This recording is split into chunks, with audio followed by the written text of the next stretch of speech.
Welcome, everybody, and we are so glad to have you join us for the second day of our symposium, focused on the theme of depolarization. And it's going on all this week, and we're super excited about this, very timely topic. And the way we decided to approach it is looking at the role of different leaders in depolarization in their communities or writ large here in the country, or even sometimes internationally. And I think we'll get a flavor for that with this session coming up. So I'm really excited for it. I want to thank our audience, as always, for joining us both live as well as in the post-production space on our YouTube channel, where we know a lot of folks will, who could not be here live, will watch it on YouTube.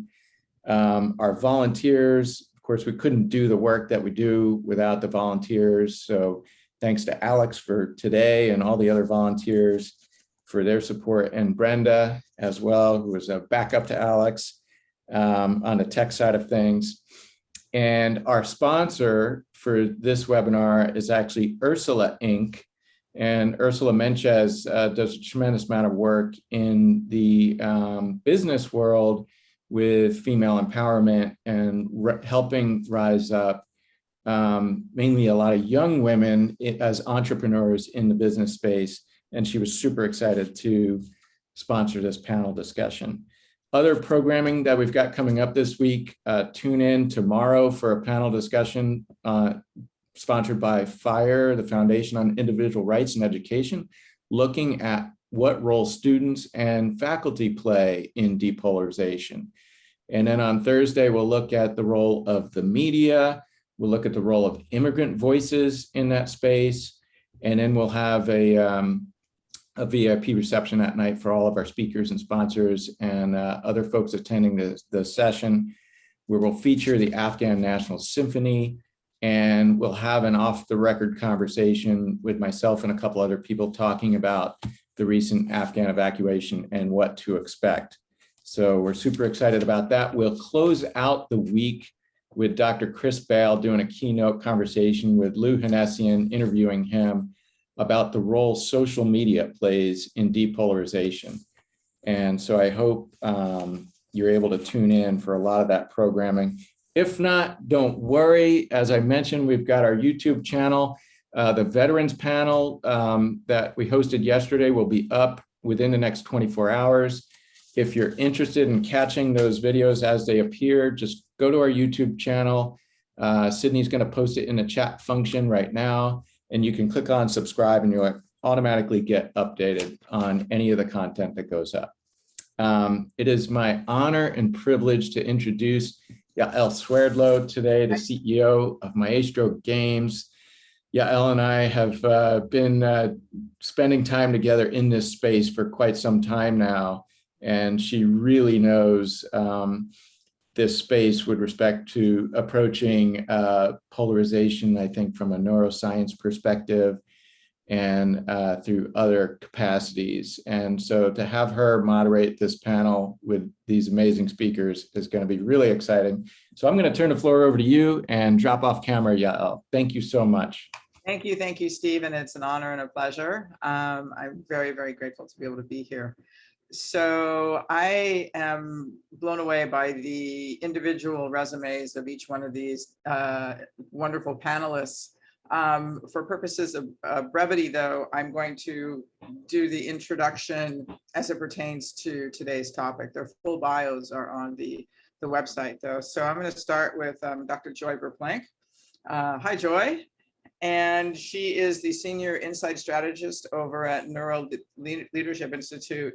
But her reason for being on this panel, many reasons for being on this panel, is that her global experience as incorporating soft skills and immersive simulation manager for military and law enforcement and clients, and so that's a boys club, if you will, and especially as a former Army military police captain, also in contributing to her ability to work in diverse cultural arenas, and so I think, and unique operational operational areas. And so that is something that is very unique. And the neuroscience one, I'm less neuroscience qualified than Joy is.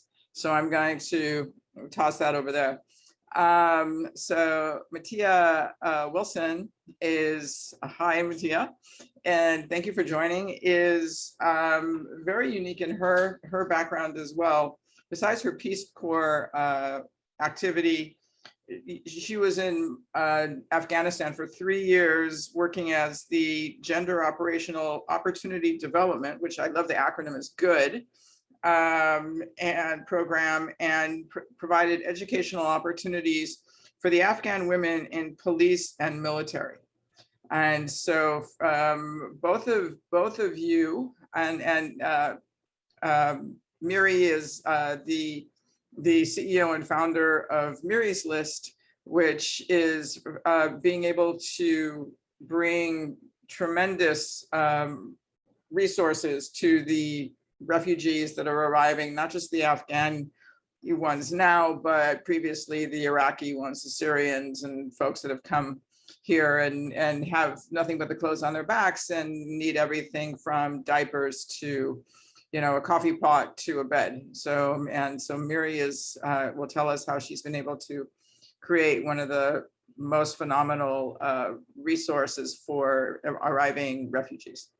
So, but I want to start off with Joy and Matia, because we both worked in heavy military and law enforcement, very male dominated areas. And Joy, yours was less an active military operation, if you will, than Matia's was, because Matia's was technically during a war in Afghanistan. So, but what I'd like to get some insight from both of you on what were the challenges in being able to be taken seriously. I know, Joy, you commanded a lot of men, and Matia, you were working more with women that wanted to join these forces. And so I would love for both of you to speak about your experiences and where you see the polarization, obviously, but where you might see the depolarization potentially. How about Joy, you kick it off? Sure. Yeah, thanks. Wonderful to be here. And thank you for the intro. I would say, so my military police experience was over 20 years ago. And I'd like to say that the military has changed in our favor. I'm not so sure it has. But my initial experience at the officer basic course involved international officers as well. So that was my first very enlightening experience. Now they integrated us with the men in our units. So literally the bunk next to mine in the barracks was a man. Wow. Yeah. So they were trying it out. They said, okay, this is, and this was actually just before officer basic. This was in our OTC. So taking a step before that. And we'd have the curtain to close and we'd have the sign to flip on the bathroom. And so I thought, oh, this is nice. This is a nice integrated, there's like some concept of equity here. Basically everything other than tick checks, which we had a different buddy for that, was accomplished with an integrated team. I was the only woman on my squad. And so we had squad integrity. Where that became difficult was we were rotating leadership positions. And when the international community joined us, some of their cultural differences came into play. And an example of that would be as a platoon leader, okay, it's time to do barracks cleaning. Let's assign tasks. Let's sweep the floors. So everybody was engaged with a task, except for one person, an international officer who sat there on a bunk, just watching the rest of us work. And I thought, I've seen this person doing work the entire time, except when I was in charge. What's going on here? So I did everything that I'd been taught in our OTC leadership, like, okay, get in there and do the work with them, be right there in the cleaning task, right? So I had a broom in my hand and I had an extra broom, and I went over and I said, hey, if you're looking for a tool, I have an extra broom here if you want to help me sweep. And he looked at me and he said, I don't take orders from women. Wow. And that was it. That was, at that point, there was nothing else I could do, because I had taken my, or at least I didn't perceive that there was. So that really kind of implanted. And then I went on to my first assignment as a platoon leader in Korea, and I was the only female in my platoon. My entire platoon was men for most of my year there. And cultural differences definitely take a role, because you just have to accept that there's differences among us. I'm going to come back to that because the overarching question of this panel is what's missing from the conversation. So keep that question, if you will, in the back of your mind to be able to address that in, besides cultural differences, obviously, right? So I wanted to be able to address that towards the end. Okay, so Matia, you're up. How does your experience compare with Joy's in what you were doing with the women that wanted to join military and law enforcement? So again, thank you for having me. I'm happy to be here. I had a pretty good experience in working with Afghan women. They were excited about the opportunities that we had to provide education. We did literacy training, office management training, computer skills, and some English classes, because so many Afghans in the police and military were working alongside coalition forces. So that the women were very receptive and eager to learn. It was an interesting situation because it was my job to go talk to commanders. It started out as just military, and then we expanded to include the police. So Afghan men who were in charge of their organizations, and convinced them to give us classroom space and to allow our civilian instructors on base, our Afghan women who were local to the area, to come on base to teach the classes, to give them base access or police compound access, and then to also work to arrange force protection for the American women who were going to those Afghan compounds to do instruction as well. And honestly, I didn't realize this until I did that for about a year and a half, the last year and a half of my 3-year time spent in Afghanistan. And it was really about 8 months after I started the program where I was giving a briefing to someone new in country, an American man. And, I gave an overview about where we started with the program and where we had expanded and hopes for growth in the future. And one of the things that we included were the challenges of the program. And I said, the biggest challenge I have is getting force protection for the American teachers regularly to leave the coalition base to go to the Afghan compounds. And he just it was so offhand. And he just said, really, I'm surprised that your biggest challenge isn't with the Afghan men. And it was at that moment that I realized it wasn't with the Afghan men. I was able to go talk to them and convince them and, discuss what benefits that would give his overall organization if we were providing education opportunities for the women and allowing that to happen. My biggest roadblocks were from the coalition forces that we worked with within the country. And so it was really surprising to me when I realized that.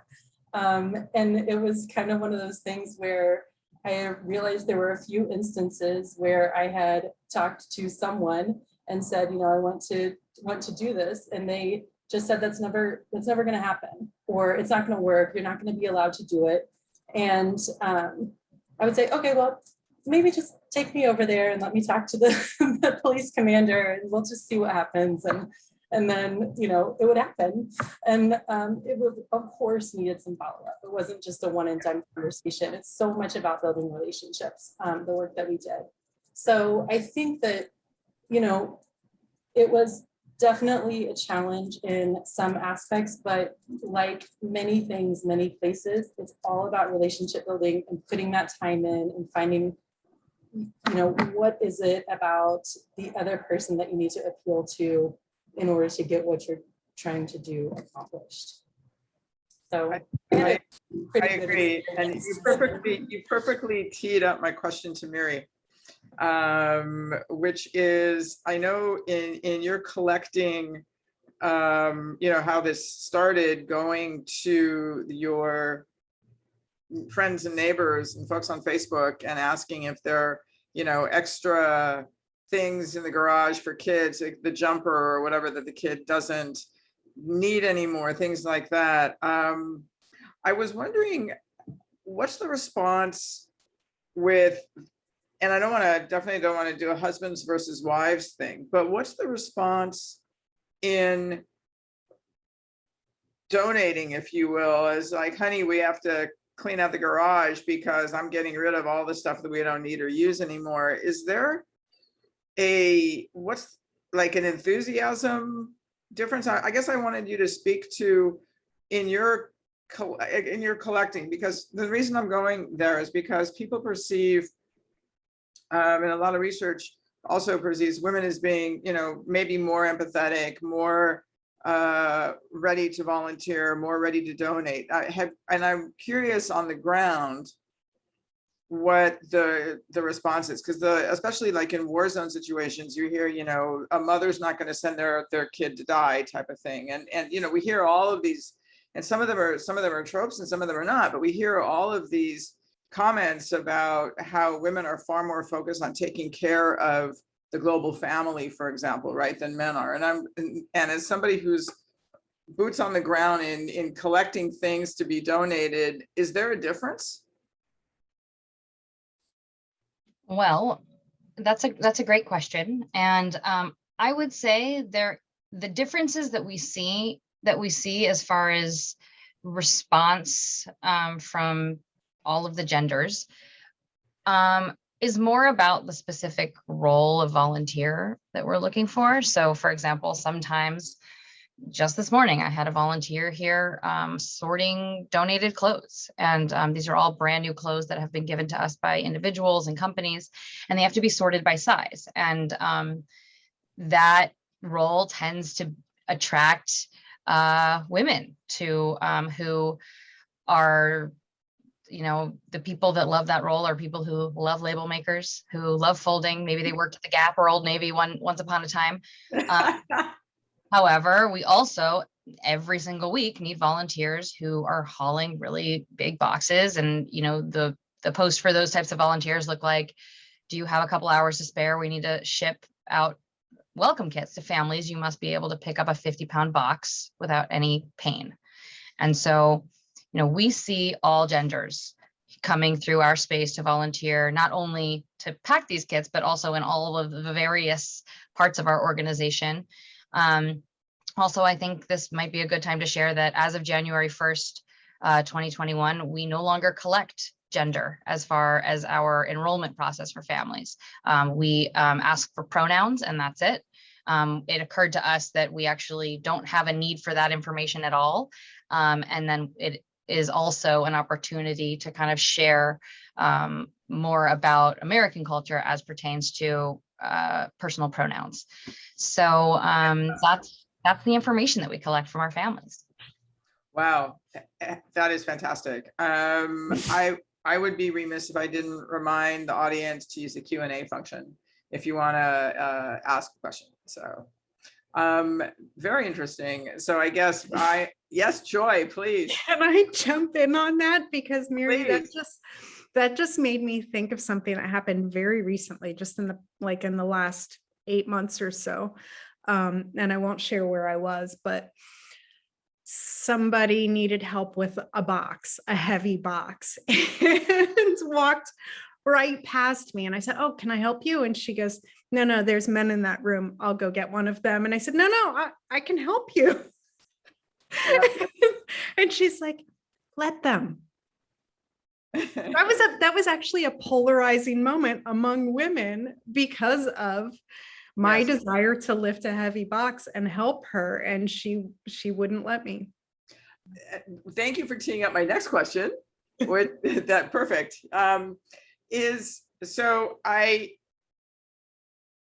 Okay, so obviously the overriding theme right now, whether you're in Texas or Afghanistan or, you know, wherever, is the quote war against women that we keep hearing about. I mean, I was on a Facebook page yesterday that, you know, the title of the page is "I acknowledge there's a war against women," and there's, you know, tons of postings about what's going on, you know, domestically and internationally. Today the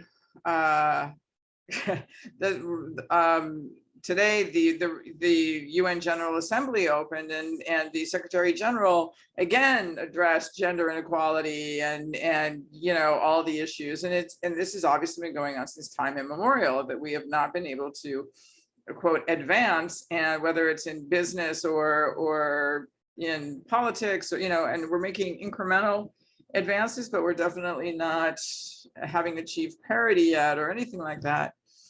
And I guess what I keep wondering about is, and this again is sort of the overarching theme of this, is what is missing from the conversation? Are there things that need to be said, and who needs to say them? Is there a key that can unlock some of the disparity issues, and also the polarization issues, because we are so much perceived as the enemy? And, you know, again, from time immemorial, and you can, you know, have this be a martini topic, as I call them, as to, you know, it comes from our ability to give birth, or whatever it may be. What is the, how could we be where we are now and be going backwards so quickly? And I guess I would, given where each one of you have been and worked, I would love to be able to get your feedback on that.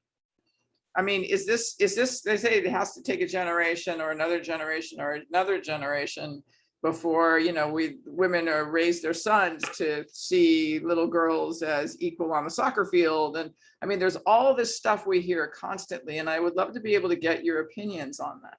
And I know, Joy, you have a, you know, where you guys are working with Neuro Leadership Institute. I'd love to be able have you speak to like how you're addressing those in the coaching sessions and in the sessions that you guys are working on. Sure. Yes. So at the Neuro Leadership Institute, we do a lot of work with Fortune 100 companies and public sector also. And one of our largest practice areas is DEIA, which of course has been brought into light lately with the president's executive order, which actually they're coming up on a deadline of October 4th, I think, to start talking about their data, which, by the way, is very hard to collect because people don't feel comfortable submitting their data. So how do you have true evidence-based practice when nobody feels comfortable sharing information that makes them feel vulnerable? So that's a problem, obviously. But you know, the brain science behind it really comes not just with men versus women, women versus men, women versus women, but it really comes down to in-group biases, cognitive biases that are there. And I was thinking about it this week. The Emmys were on, you know, and I'm thinking about how somebody Western may look towards a country where women are dressed, you know, according to Sharia law. And I might think that that looks oppressive. And those women may be looking at the Emmys and saying, I can't believe these women are binding their feet in those tiny heels and those 4-inch, you know, what. So like, it's all about perspective in group and our similarities. And that can cause a lot of polarization. And it comes down to cognitive biases in our brain. There's over 150 of them. I have a lot of work to do. But you will never catch me wearing those heels ever again. I guess what I'd love to have both Matia and Miry weigh in on that, because Miry, I can imagine the families that are arriving here are obviously beyond bewildered and in shell shocked and all of the other things. And have you seen maybe an interesting family dynamic that switches, if you will, where individual strengths of families maybe change? And I would wonder if, like, if the wife speaks better English than the husband is, you know what I mean? And I'm probably assuming a lot, and I'm probably making a lot of biased assumptions that maybe are not true. But from what I understand of the culture, there is a lot of, if you will, patriarchal power, I guess I call it, or am I completely wrong? Gender roles are a real thing. They exist. They don't exist for everyone in the same way, but they certainly exist across all cultures. The families that we work with that come from Afghanistan a lot of them are coming from families and communities where it's not acceptable for women to learn how to drive. And to drive. And it's considered something that they would be made fun of if they did. And so obviously coming to the United States, particularly resettling in a city like Los Angeles, you don't drive, you don't go in our city. And so, these are things that our families are learning about, getting the skills needed to function as a family. There are plenty of examples of people who are in our program that were uncomfortable with the idea of potentially doing something that crosses, what's considered, the normal in the home country. And they have assessed and analyzed and decided what's right for them at that moment. In the last week, we enrolled a family from Afghanistan, a mom and dad with 2 little kids. And when we enroll a new family in our program, one of the first touch points we have is we give them a welcome call. Me or another member of the staff will call them up and welcome them to the program. We use the number that's on file. And I happen to call this the dad in the family, and I'm talking to him, and he just didn't really seem to understand who I was or what the organization was all about. And he goes, hang on. And I hear him talking in Dari to his wife. And then she answers the phone. She goes, oh, Miry, so good to hear from you. I was waiting for this call. I put my husband's number in there, but I've followed your work on Instagram for years. I'm a huge fan of your organization. Wow. I'm here from Afghanistan. And the first thing I did when we landed was I filled out the application on your website. And I was just like laughing because, I just kind of like expected that I would be kind of like talking about all of the core needs of this family with the dad, just because I had his number and his name was the primary on the file. But in actuality, mom was the one who was informed about the resources available.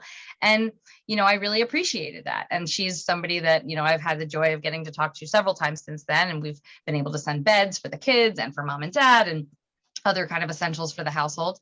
But, the moving to a new country, under any circumstances, is a transformative experience for a family or an individual. Yeah. And during these transformative times in our lives, whether it's moving, getting married, getting divorced, taking a new job, we get to pause and assess and maybe reestablish things that previously were assumptions, facts, rules. We get to revisit and reassess. And that is part of the freedom that we have as individual human beings. The other thing I want to add, just going back to volunteers and kind of the gender roles, so many of our volunteers are high school students. And one of the things, and yeah, it's so great to have young people involved of all ages, but particularly high schoolers who are so energized, so passionate. And then they also have huge networks of people in their lives who are also energized and passionate. And one of the things that we do when we enroll a new family is we send any family that needs diapers. That's one of the first things they get is a case of diapers and a case of wipes that's by the size that their kid needs.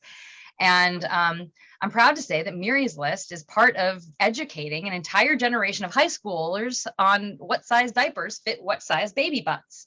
And, I think that that's really cool that, what a life skill, and whether or not those you know, and these people go on to have children of their own, or just go into their life knowing this very important, calculated, ever-changing thing. You know, these are skills that we're passing on that can be used in so many different contexts. I am not going to further embarrass myself. Let's just say I messed that one up when I was babysitting for the first time as an adult, and they will never stop making fun of me. And I put the damn thing on backwards too. Of course. That was a whole like awful experience. But you teed up me coming back to Matia on, I would love the insight of the psychology of the women that you were working with that wanted to go into the law enforcement and military. Like, how did they view their gender roles, quote unquote, if you will? Or again, am I making, you know, stupid assumptions? Or was there, like, were they raised in a particular empowering way to think that they could have this job, or and wanting the education? I mean, because that's what I'm trying to figure out.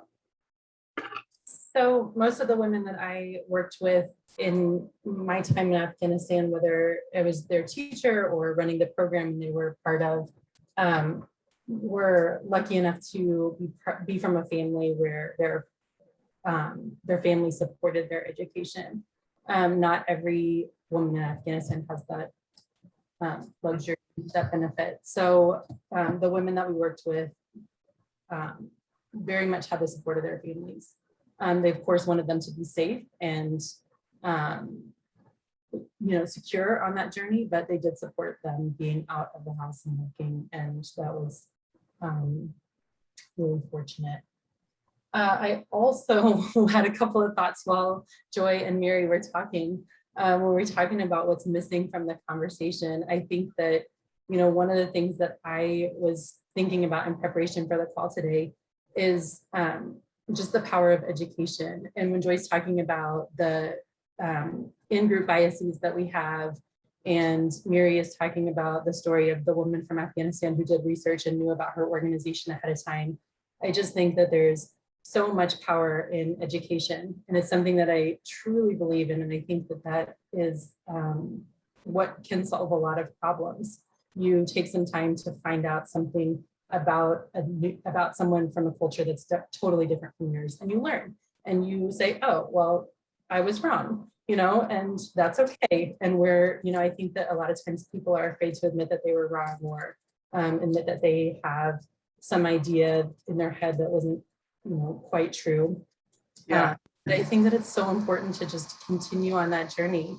I also think that when you look at literacy education in particular, something Absolutely. before I started the work that I did in Afghanistan, is that there is so much that is connected to the rate of literacy in women, that is as far as development and the choices that they make for their families. And, you know, they're older when they get married, instead of, typically, not always, but sometimes they're older when they get married, instead of being so young, or they make healthier choices for their families once they're literate. They reinvest the money that they're making into their family for the future of, you know, for the future of their children. So I think that's really important. I don't think that's, I think sometimes it's easy to overlook that and say, okay, let's find out which laws we need to pass, or what, you know, cause we need to support. And it's like, okay, well, let's also just keep learning about other people, and also expanding our own worldviews. I think it's incredibly important. And that tees up the question that just came in from Camille Mackler, that I'd love to answer live, because she writes, it often feels like when we talk about gender differences and the role of women in the US or abroad, we focus on how women are held back and what they can do to shatter norms, rather than highlighting the different perspectives and strength women bring to the table and uplifting that as a way of moving the dialogue forward. How could we use that perspective to leverage the unique insights women can bring to depolarization? So let's see. Go ahead, Joy. I'd love to address this because I've recently have been doing a deep dive on the science of perspective taking. And one of the challenges with that, the first challenge, great question, Camille, by the way, and the first thing that I noticed was shattering norms. It's hard to do because norms are different for everybody. So that's the first component of perspective taking is it's cognitively taxing. It's difficult because it requires us to suspend our own belief of what we know is true. In order to take somebody else's perspective, we have to suspend belief because otherwise we can't. We're just comparing somebody else's perspective to our own, so it's going to be biased. So it does take training. I mean, we really have to train our brains to be able to recognize when we are taking our own perspective and imposing that upon somebody else's. And then, label it with one word and say, oh, bias. Yeah. Disengage the limbic system or whatever is making us challenged at that moment to connect with somebody. And then, focus on the other person and say, okay, and actually shift perspective and take somebody else's and say, now I can see why that person feels the need to go down that path. And that's the first step that we need to take in order to be able to connect. And when we connect with other people, our neural pathways synchronize, our voices synchronize, our heart rhythms synchronize. And that's that moment that we can work towards creating a common and shared goal. And that's where we can connect no matter what our norms are in our own culture, gender role, families, friendships, countries. And we can say we have a shared goal of equity or whatever that goal is. So that's an awesome answer. And I want to then move that over to both Tia and Miry on your experiences. And Tia, I'm going to pull that over to your Peace Corps experience, and also your, because you, as a Peace Corps volunteer, you're walking into that, and so what I'd love to be able to hear a little bit more about your experiences, and if you want to tie that to your work in Afghanistan as well. And then Miry, I would love to be able to tie that to your wonderful, wonderful TED Talk about how you became Mary's List by, that these are just families that you're dealing with. So I'd love to be able to tie Joy's wonderful points about what happens neuroscientifically to both of your experiences. Just a really super easy question. Sure. So the first time I was ever out of the United States, first time I left the country was in 2003. I studied abroad in Hungary, and that was when the US invaded Iraq. And so I was there when that happened, and there were lots of opinions, as there were many places, but it was also during the time where the Freedom Fries, maybe you remember Freedom Fries? Oh yeah, totally remember. Yeah. So, there was a lot of stuff going on with the United States and France, and I just remember I was studying abroad. I had a lot of international student friends from all over the place, but in particular, there was a group of French students who were also studying at the time. And I just remember one night we had this conversation, and there were several of us from all over, but a couple of Americans, a few people from France, a few people from South Africa and Spain. And so it was just kind of an international group kind of talking about what was going on in the world and just the reaction. And I just remember thinking, we aren't different. We all want kind of the same things, right? We want a better future. And then again, I've also, and so that was kind of my first realization that there's a lot more that kind of unites us than tears us apart, that separates us. I've also, my background is in education. So I did teach, I was in the Peace Corps as a teacher in the Republic of Georgia. I've also worked in Iraq and Laos and Afghanistan and Korea. And so it was just really interesting. In Korea, I worked with children, but other than that, I've worked with adults, and most places where I've been and the experiences that I've had in teaching, but also talking about that, you know, having that cultural exchange. It was just so interesting to see, you know, no matter where people come from and no matter what their background is, you know, rural or urban, what religious background they have, what their experiences are. Again, most people want to have a good life and they want to provide a better life for their children, or if they don't have children, for their loved ones, you know, usually parents or siblings. And I just think that's so important to remember, you know, there is so much that we all are working towards. It's easy to get stuck on a difference of opinions and find those ways to say, oh, that person's really different from me because this is what they believe and it's not what I believe. But really, at the end of the day, we just have to find that piece of common ground, and we really aren't that different, no matter where we're living and what we're believing, in my opinion, in my experience. And of course, there are some exceptions to that, but by and large, that has been my experience. So Miry, go ahead, and then I'm going to tie that back to a study.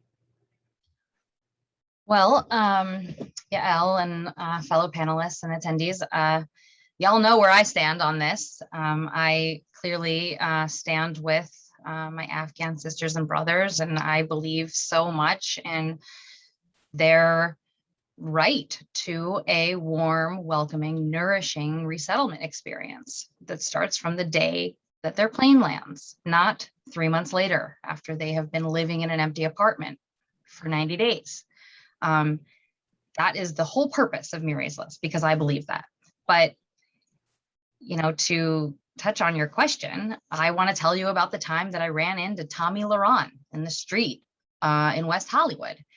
She is a news correspondent, in quotes, and news correspondent. She's buddies with Hannity. She's clearly someone who has a very, very different perspective and experience of life than you or me, or likely anybody who's watching this. This was in 2017. It's right after the inauguration of the last administration. And she was walking around West Hollywood trying to get people's input on how they felt about being in the epicenter of the resistance against the government. So, seriously? Are you kidding? Yeah. So, and wow. she walked up to me and my friend were having lunch at a restaurant. She came up and she put the microphone, and I answered her question. And then I said, you know, Tomi, I'd really like to ask you a question now. And she said, all right, but you're not going to film it and make me look stupid on Twitter, are you? And I said, no, I'm not going to do that. You can do that on your own, Tomi. But I said, I run an organization. We work with families who are resettling in the country from places like Syria and Afghanistan. These are families, they come with their children. They often come with zero belongings. Do you think that these families should have access to the things that they need to take care of themselves and to become contributing members of society? And she said, absolutely. She also said, and I do not think the government is responsible for providing those things. I believe that faith-based organizations and nonprofit organizations like yours are the ones who should be doing this work. So kudos to you on doing that work. And that's how I feel on the issue. And it was a huge learning experience for me, because I was kind of like bracing myself to hear her xenophobia in action. But really what she was saying was, oh, we agree on that. We just disagree on where that support should be coming from.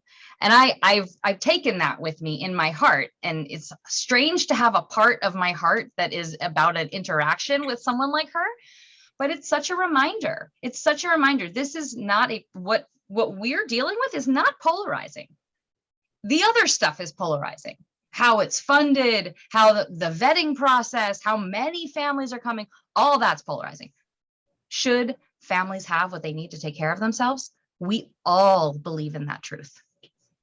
That is I don't know how you kept it together, but that is a phenomenal answer. And thank you for teeing up my point now. is, okay, so there's a study that I found, and the title of the study is literally called "You've Lost That Lovin' Feeling," how gender shapes affective polarization. And part of the abstract from this study that was published actually in November of 2020, November 18th, so after the election, and it is basically they examined the variation in levels of affective polarization for men and women, and they used the 1980 to 2016 American national election studies. They found that women are more effectively polarized than men. The effect of sex partially works indirectly through political identities and issue positions, to your point. Moreover, sex acts as a moderator with political identities and issue positions that have different effects on men and women's level of affective polarization. Then they go on to say 3 factors create women's higher levels of affective polarization. Women are more likely to be partisans. Strength in abortion attitudes and partisanship has a more substantial influence on women's attitudes compared to men's attitudes. Breaking the analysis apart into 3 time periods, they went from gender gap emergence from 1980 to 1988, elite polarizations 1990 to 1998, and then hyperpartisanship from 2000 to 2016. And those 3 reinforce the partisan strength that is central to understanding effective polarization. So to your point, these studies are interesting, showing that, you know, it is around, like you said, they agree on the fact that families should have what they need to take care of themselves. They just disagree on whose responsibility it is and how it should be funded and all of that. Given, like, Matia, given that you worked with in Afghanistan with, I would assume and correct me if I'm wrong, the organizations that were funding what we were doing or what you were doing there, what are your thoughts on this?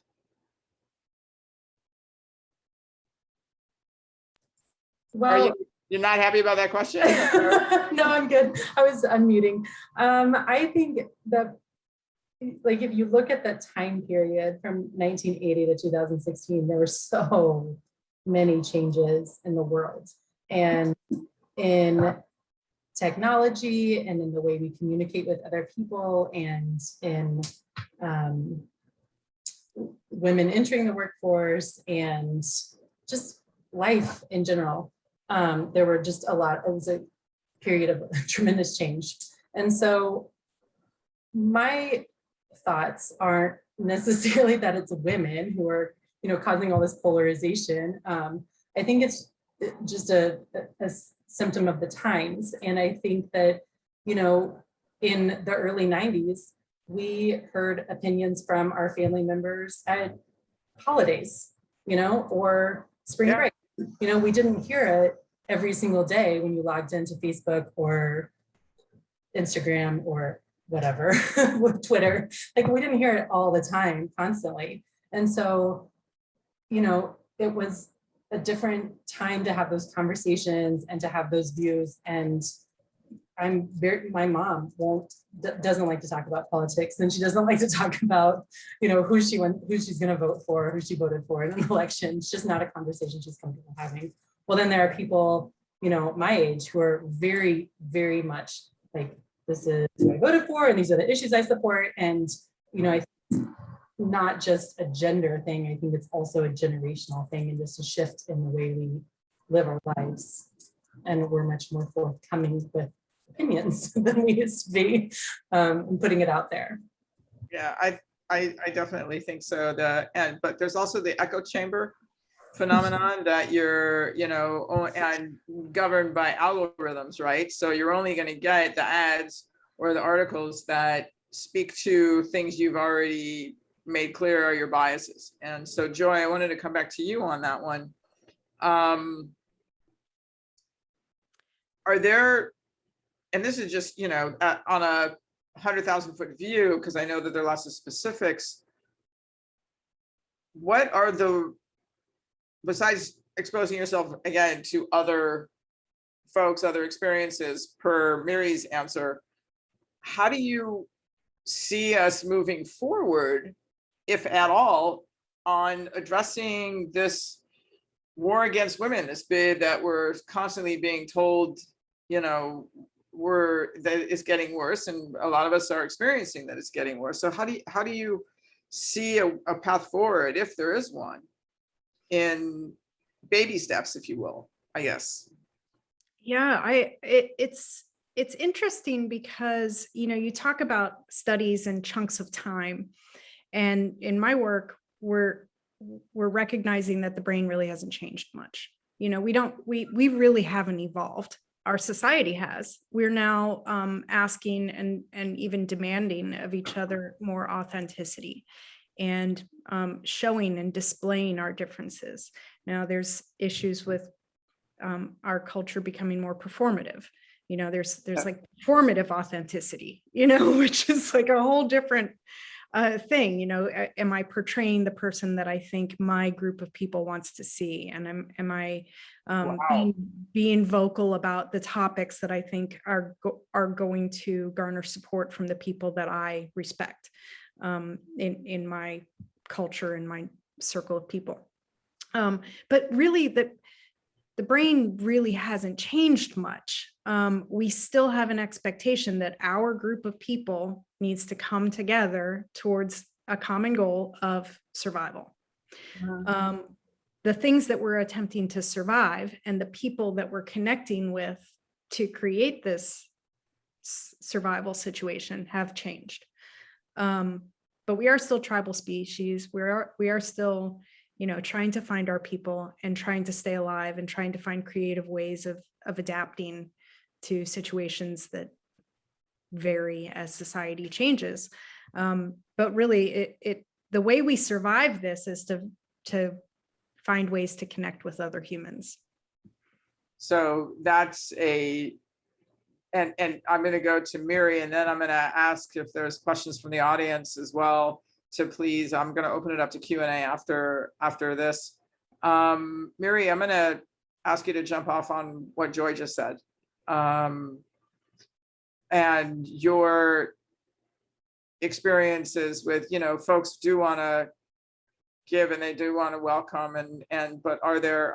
I saw a bunch of articles today that there's a difference between, even with Biden, for example, welcoming the Afghan refugees, but deporting the Haitians. I mean, so there's a lot of stuff going on, and I wondered if you could just speak to that.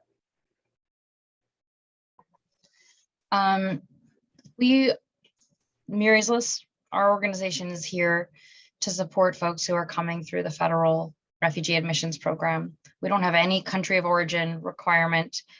We have worked with families from all over the world, and it's going to remain like that. And, you know, we're not a government agency. We don't take money from the government. We are here on behalf of the neighbors.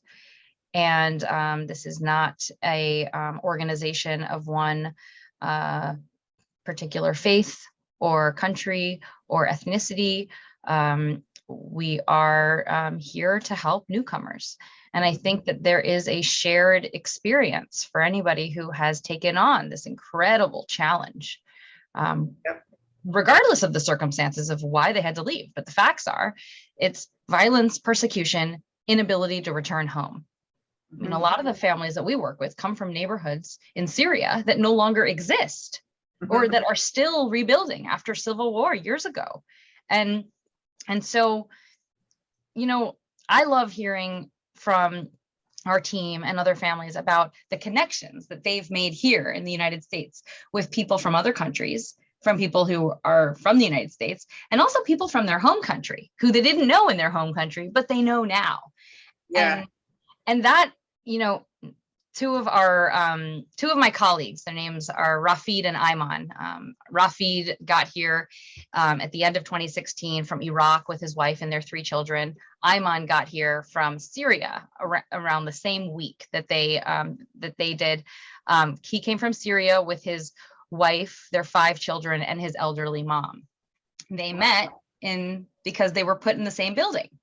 They became best friends that day. And now they're employed by Miry's List. They were two of our first employees, and they work together every single day, mostly right now, welcoming families from Afghanistan.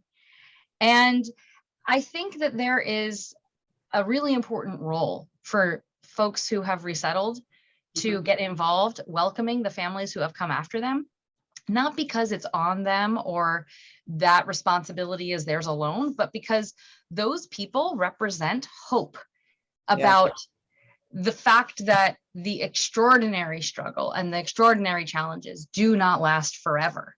And there is this end in sight. Now, how could somebody ever understand that if they hadn't been there? And it's true. You know, we try as much as we can to imagine what it would feel like. You know, we have lots of empathy building exercises that we do with students and donors and trainings with our volunteers to provide some of that perspective. And you know, here we are, and we don't know what the future will hold. We anticipate a surge of arrivals from Afghanistan through the end of the year and into next year. 5 years from now, we don't know, but we'll be here to help, and our staff is gonna be representative of even more countries all over the world. So I love that, and just got another question that just came in from Nell Katie Cruz is, how do we do more, reach further, and leverage our power? And I'm going to qualify that. It's how do we leverage our power and the depolarization as women, and then overall. So I want to have two parts to that question, two parts to the answer. Start with Joy. Sure. Yeah, I'd like to jump in on that and kind of transition from something that Miry just prompted in my head is, if we can't have a shared trait, which we can, we're women, we've got that going for us, which is nice. But if you can't have a shared trait, you can have a shared experience. If you can't have a shared experience, you can have a shared goal. Finding commonality. I know I keep referencing this because it may be the easiest, it's not all we have, but it may be the easiest thing within our reach. Mm-hmm. And I think that that does leverage our power, because connecting, when you connect and you create a unified anything, a shared anything, you know, you've got that merging of differences, of different ideas, of diverse perspectives. If you can actually leverage the power of diversity and diverse experiences and perspectives towards a common unified goal, you know, that's half the battle. Completely agree. Matia, would you like to address that? Sure. I think it's easy to feel overwhelmed by the problem, or by all the problems that are out there and the situation. And so don't be afraid to start small and local. I, right after the fall of Afghanistan to the Taliban, I was feeling really overwhelmed. I had a lot of time there, a lot of time working with the women, and have heard from a lot of my former students and colleagues, and it was really rough. And, you know, there's only so much I felt like I could do from here. And I found through Instagram, there was a local Afghan restaurant collecting donations and organizing them. And so one night after work, I just drove to Arlington and I spent a few hours in a storage unit going through donations and organizing, just like Miry was talking about earlier. I'm not a label maker person, but I was able to sort through the clothing and toys and figure out what was needing to go where. And it was just so refreshing to just have something physical to do, even though it was just a short amount of time, to just feel like I was doing something that made a difference. And so, you know, you might not live in a community where you're going to get a lot of Afghan refugees resettled. Well, that doesn't mean that you can't support in other ways. We COVID taught us a lot of things last year, but one of them is that we don't have to physically be in the same place to support people or to help them. There are lots of ways that you can help out from a distance, whether that's having conversation practice and helping people improve their English skills, or providing legal support if you're a lawyer for some of the issues that people are navigating if you're comfortable about it. There are lots of ways that you can use what you have, the time and talent that you have to help other people. So I would just say, don't be afraid to start quote unquote small before going from there and taking it one step at a time. That definitely speaks to Miry's experience from what I've learned about you, of how you started, of literally answering whether or not a newly arrived family, they needed a jumper for, I think it's called a jumper, the thing that you put the kid in, to be able to just put their kid, I may not know diapers, but I paid attention, to put their kid in, to just literally be able to put stop holding the kid for that length of time, an extreme length of time. And there is definitely that start small.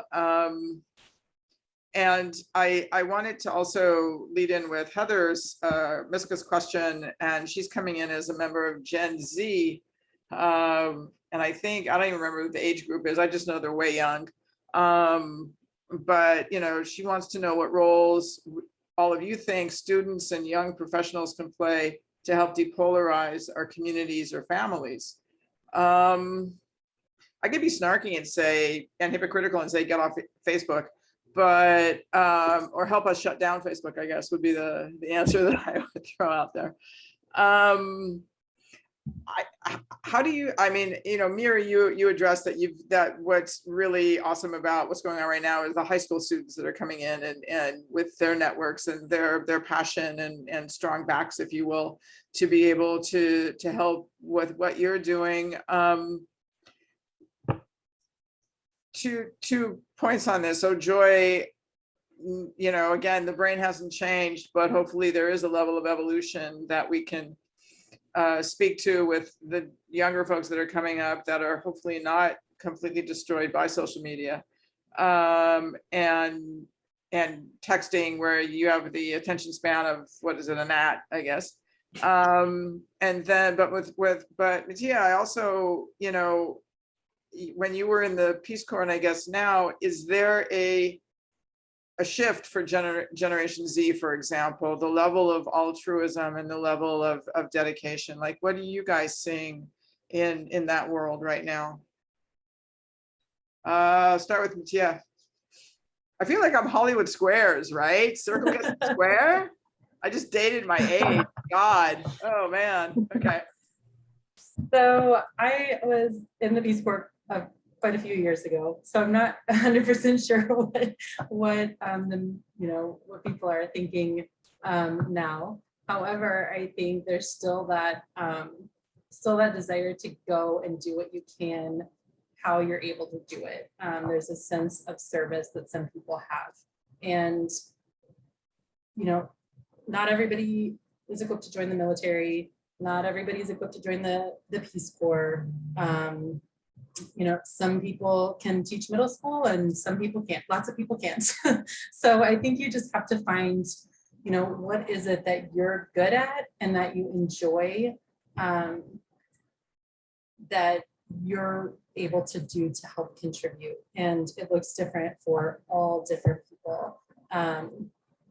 But don't be afraid, and also don't be afraid to try something and say, okay, this isn't my thing. This didn't work. It's okay. Lots of things don't work, but you tried.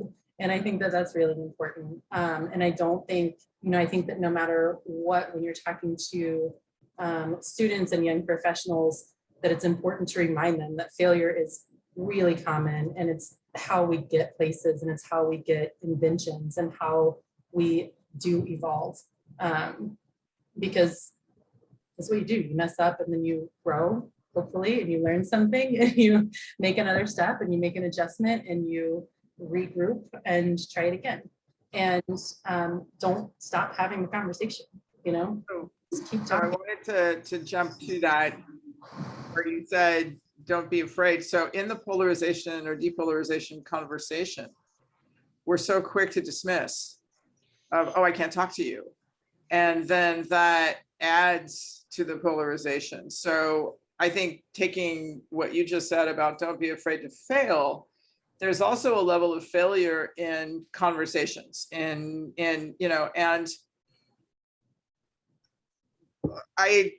after September 11th, I was recruited to do the master's in public diplomacy, and the public diplomacy question, if you will, the impetus for creating the program was something that came. It was after, so it was like the why do they hate us? That was the ringing question of why do they hate us? Why do they hate us? And then the solution was, oh, we have to win hearts and minds. And I'm like, no, because that means somebody loses. And it means you're not giving them the respect of just difference. And it means that you want to convince someone to come over to your way of thinking and your way of feeling. And I think so much of that mentality has created or furthered the polarization that, and because winning hearts and minds, if you take it a step further, is if you're not with me, you're against me, Stalin-esque mentality. And so what I always wondered about is how can we back this down, which leads me back to that question, which is the overarching one, is what's missing from the conversation? What's missing from our ability to break bread, to find that common ground? Even if, like you said, Matia, even if it's something that you're starting really, really small, and Miry, maybe it's just this, hey, my kid needs diapers. I mean, that's a super common global thing. So what's missing from the humanization, if you will, that we're seeing each other so much and women being the enemy, quote unquote, like, how do we move that conversation? I'd love to respond if it's please. Okay. So something that I think about a lot is the system that we're working within is the Federal Refugee Admissions Program. And the government, State Department oversees all refugee resettlement in the United States. So though we are not a government agency, we are working within a system that is overseen by the government. And this system, as it functions today, the modern refugee system, was developed shortly after World War II. And we were in a completely different world at that time. And, people didn't have access to things like Facebook or texting where they could quickly connect with a lot of people for a very, very low cost in a really accessible way that even various levels of ability don't prevent someone from being able to access that kind of real-time human contact through the internet. So, it's not an accident that when refugees arrive to this country, they feel very isolated. It's quite literally by design. This system that was developed by the government, they license 9 agencies to work with these families for the first 90 days that they're in the country, with the priority goal being that they don't become reliant on the system. The whole thing is designed intentionally to prevent those families from really needing anything from the county, the city, the state, the country. However, if I were gonna, scrap it all and start over and redesign that system, we could do it within using the exact same goal.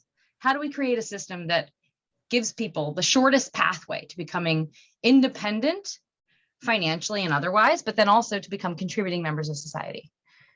Well, the shortest way is to support them, is to help to fill their cups, is to stop the refugee experience upon arrival and begin the resettlement experience.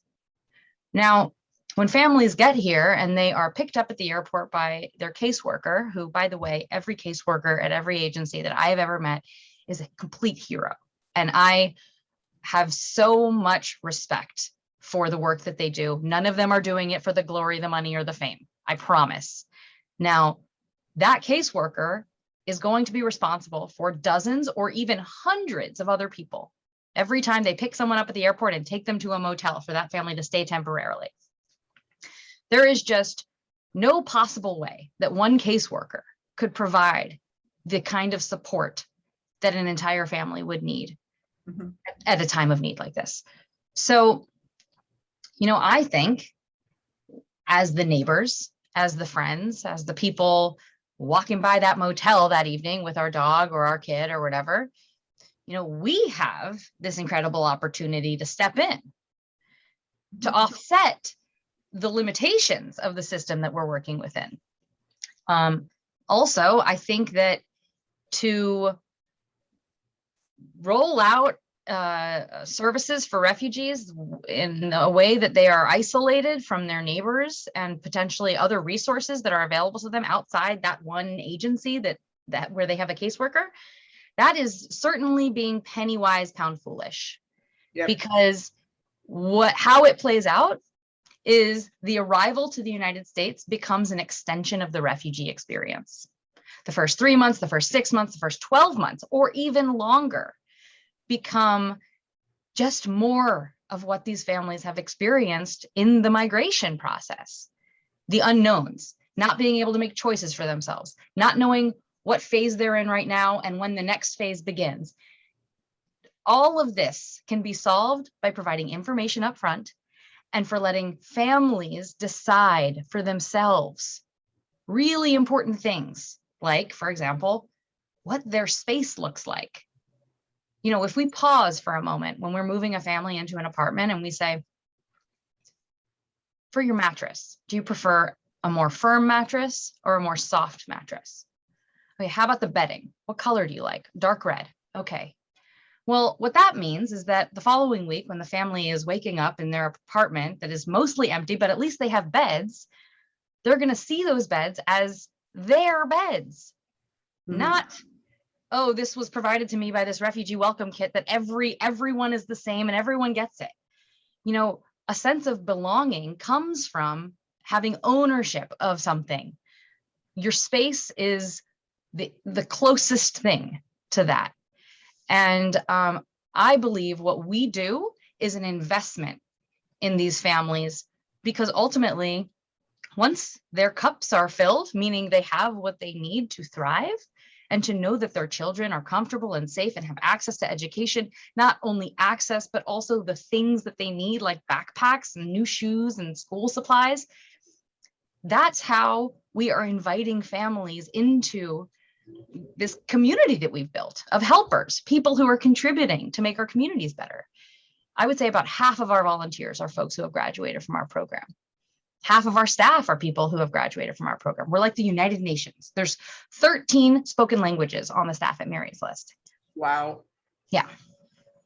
That is fantastic. So I guess the question then would be, moving from polarization to depolarization to what the late Rabbi Lord Jonathan Sachs called the dignity of difference, in how you treat folks and welcome them, and where that's a strength versus not. Is that's what's missing from the conversation?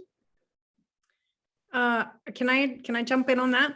Please. So there's so much of what Miry just said that, Yael, you probably remember our work that we did on de-escalation, yes. The SCARF model of brain science and the 5 domains that send people into threat and reward. I heard so much of that in what Miry was saying. People have threat signals in their brain. We know that threat creates a powerful physiological response, and being uncertain, feeling like you don't have any control of a situation. This is the SCARF models: status, certainty, autonomy, relatedness, and fairness. These are the 5 domains in people's brains that cause them to either completely freak out, get triggered, cause a lot of polarized arguments. And to answer Heather's question a little bit as well, if you treat polarization as an opportunity to de-escalate, you want to send reward signals to people. in those 5 domains. And so providing them with some sense of autonomy, maybe they can't choose the exact color of their sheets, but maybe you give them a choice of 2, and then they feel like they're in control of the outcome. If you're having a conversation over the Thanksgiving table this fall, and polarized conversations come up between, different generations, one of the things we can do is de-escalate ourselves and recognize when we are triggered by some of these things. Relatedness. Do we see each other? Do we understand each other? Fairness. Do I feel like it's unfair because you've got some, level of authority, or you feel like you've got some level of authority and you've taken power over a situation, and you're not letting me speak at the Thanksgiving table about my opinion on the subject. These are all areas where we can kind of reduce the polarity among us, among our people, when these conversations come up, and help people feel like they're in control of a situation, and they've got certainty in a situation. So it kind of spans a lot of these conversations that have come up. And Matia, we both have spent time in Korea, and one of the things that you may have experienced, I certainly experienced a lot over there, is when another woman would meet me, one of their first questions they would ask is, do you have children? And that's a very common question in that culture. And it's not something that I would ask somebody just meeting them in America. But recognizing when somebody asks you a question that may create a polarized response internally, and Sure. engage your limbic system and reduce the functionality of your prefrontal cortex, and then suddenly you're saying things that are really triggering the other person, and that's not going to help the situation either. Is just recognize that it's okay to ask people, did I just ask a question that was offensive? I'm sorry, let me back up. Or, if it's uncomfortable using different pronouns because we're not used to it, it's okay to just stop mid-sentence and say, I apologize there, and shift yourself before you get caught up in the polarization of a conversation. I know there was a lot going on there. There were like 3 different questions that I answered. I love this check-in real quick to see if Gwen, okay, Gwen's unable to join because apparently all the stuff that she had to take care of on this other conference was hijacked her from us. But hopefully all of you will connect with Gwen on LinkedIn. I'll send you, we can connect amongst yourselves as well. If you haven't already, send you all each other's information. So I guess we've answered in a variety of ways the what's missing from the conversation question.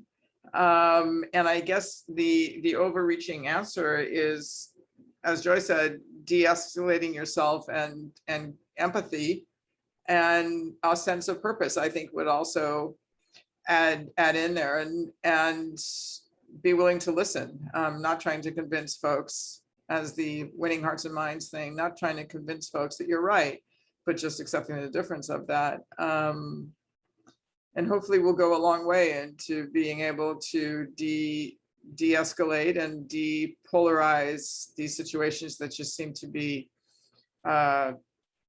rising, almost exponentially with each news cycle.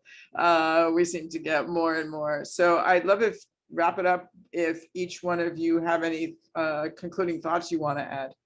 Matia, I'm going to start with you because a circle gets the square, come on. I have really enjoyed this conversation today, and I know that there's some things that I'm going to leave here and look into. And I would just encourage everyone to continue to reach out and learn and explore, just the possibilities that are out there. So I think that that's my final message. Again, I'm a huge fan of education, and so I would just like to encourage everyone to keep learning, and don't be afraid to challenge some of your own beliefs in a safe way. Like Joy would suggest. Thank you. Okay, Miry, what do you think? I would say that the takeaway from me would be, however you would like to pitch in is the right way. And it truly takes one person to really see someone in their time of need. And all it takes sometimes is just listening and responding with empathy, giving them a smile. You don't need to speak the same language to smile at someone. You don't need to speak the same language to wave at someone when you're seeing them in the park and you notice that their kids are playing with your kids, and make that connection. It has a transformative impact. And our organization is here because a lot of people are giving what they can, not only financially, but also in terms of the contribution of time and talent and advocacy. Whatever is the amount that you can give, that's the amount that you should be giving. And even though we're working on a really big problem, we solve it by taking 100,000 tiny steps towards the solution. And I promise these families who are arriving now, they are going to remember their resettlement experience in the United States. Oh, 100%. Better for worse. Yeah. And that's where we come in. We want to make sure that those memories are positive ones. Thank you. Joy, why don't you wrap it up? Sure. I will say that we have opportunities every day with every connection to lift people up, to find commonalities, to relate, to amplify voices, to include. Don't forget that taking perspective requires you to forget your own. It is cognitively taxing. It's difficult. It's worth it. Excellent. I want to thank all of you for gracing us today with your presence. And I think actually grace is the right word to put here. There's a level of grace that depolarization is definitely. Our grace is a part of depolarization, and I want to thank you, all of you, very, very much for your levels of grace in this conversation. And I'll stop stumbling over myself now. So thank you all very, very, very much.